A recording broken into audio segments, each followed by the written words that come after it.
It's Sunday morning with Mark Sainsbury.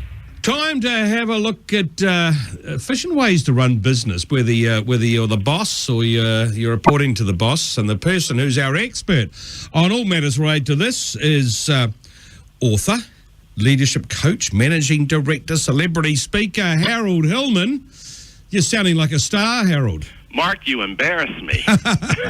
I won't mention your book then, shall I? The Imposter. He also wrote, look, don't you hate guys like this? He also wrote a best-selling book. It was Business Book of the Year for Whitcoulls last year. It's called The Imposter Syndrome. All right, enough, Mark. Enough. Okay, and that's all we have time for, folks. That's right.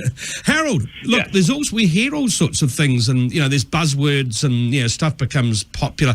Mentoring has certainly been in recent years, has been huge. Yeah, it has been huge, even though the role dates back to Greek mythology. The original depiction of a guidance relationship, Mark, between an older and presumably wiser person who's working with more of an apprentice, a younger, less experienced person who is real eager to learn how to be successful. Was this from the Odyssey? From Homer's Odyssey, that's right. And so the concept has been pulled forward into business in a formal sense where, there's empirical evidence now that suggests that having a mentor and even being a mentor adds immense value, both in terms of personal development, but in the ability to hold on to key talent. It's considered a strategy around development and retention plans for, potential successors in companies. Hey, is a mentor supposed to be how to help you do your job or someone to bounce things off? It's more the latter, Mark. It's more these are not conversations about your day-to-day accountabilities or tasks or things like that.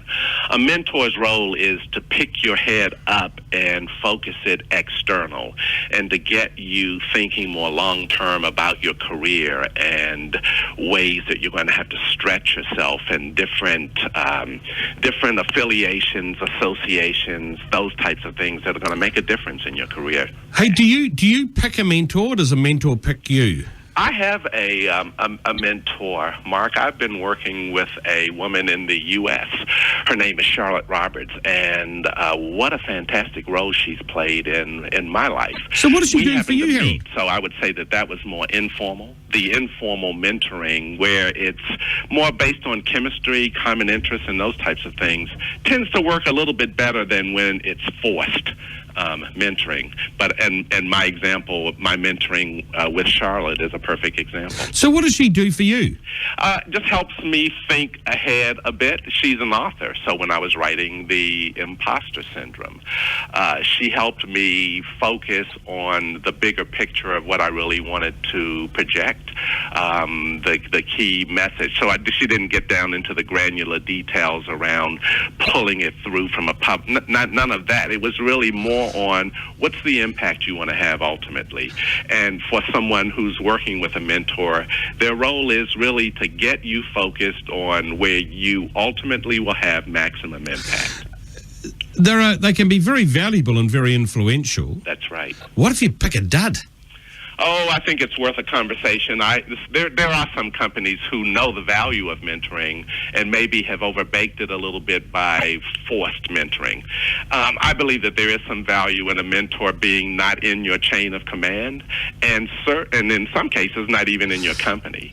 It is wise to get somebody who can talk to you objectively where you can have open and candid conversations. And so if it's one of those duds or relationships where it's not going anywhere, just have that conversation, be candid, thank the person, and then just move on. It's got to be a good fit, and if you're not feeling the love, the mentor probably isn't feeling the love either. Okay, let's spin it round. Instead of being the mentee, if you wanted to be a mentor, what does it take to be a mentor yourself? Can anyone be a mentor? Well, in theory, it's the experience that you're trying to download and the wisdom that you're trying to download. And so there are some companies, Mark, particularly those that sponsor internal mentors who train mentors. There is a rhyme and a reason to the conversations that you're trying to have. But there is it's an important process and series of steps to take a person through. All right. Well, listen, I'll have you on my list as a mentor if I need any help there, Harold.